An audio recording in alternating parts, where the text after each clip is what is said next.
Alors, il y a la question qui et il y a la question pourquoi faire. L'équation budgétaire reste la même entre hier et demain. Des milliards d'euros d'économies à faire. Combien là-dessus les avis divergent. Les socialistes mettent sur la table un contre-budget avec hausse de la fiscalité sur les hauts patrimoines et les entreprises. Marine Le Pen formule 4 lignes rouges. Les macronistes ne sont pas prêts à renier les 8 années d'héritage politique et fiscal du président Boris Ravignon.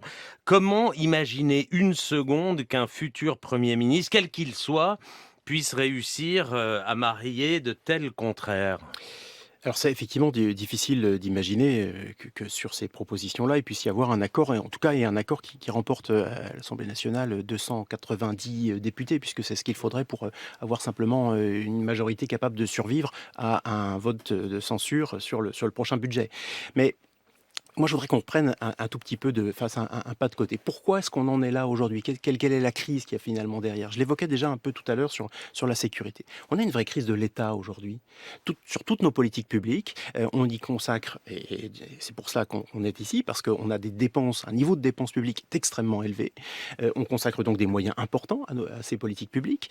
Il y a là encore, je crois, 5 millions de fonctionnaires dans notre pays qui font pas tous n'importe quoi, qui essaient aussi de faire de leur mieux et pour autant, on a des résultats qui sont misérables dans un certain nombre de domaines. Et quand je dis misérables, vraiment, en matière d'éducation, par exemple, on voit avec les classements PISA, on voit la France dégrader et descendre très très régulièrement. Mais la politique du logement est un drame pour notre pays, la politique de la santé également, la sécurité, j'en parlais. Bref, il y a un vrai sujet de réforme. Et donc je crois que si on est simplement à discuter de est-ce qu'on augmente un tout petit peu la taxation sur telle ou telle catégorie, en dressant naturellement les uns contre les autres, on va vraiment pas On trouver de passe à solution. côté du sujet On passe à côté du sujet, quand à on mon avis, parle qui est celui de du taxe Zuckman, et question de l'équité fiscale qui pourtant revient dans les revendications d'un certain nombre de et Français. c'est un sujet, sauf que la taxe Zuckman, si vous la mettez en place simplement dans notre pays, la France, Ouais.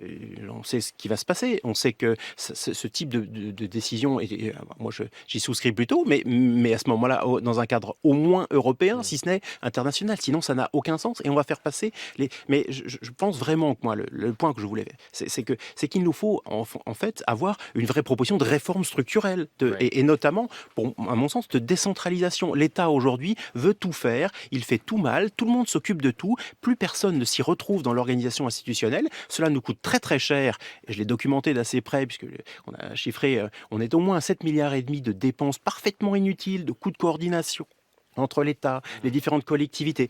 Donc il y a vraiment, je crois, aujourd'hui à proposer, et c'est peut-être une base sur laquelle il serait plus facile d'essayer de réunir un groupe de députés significatif, de réforme de notre pays. C'est-à-dire que c'est précisément parce qu'on est dans un moment difficile et tendu qu'il faut justement regarder loin, viser haut et viser par une réforme structurelle. Jérôme, c'était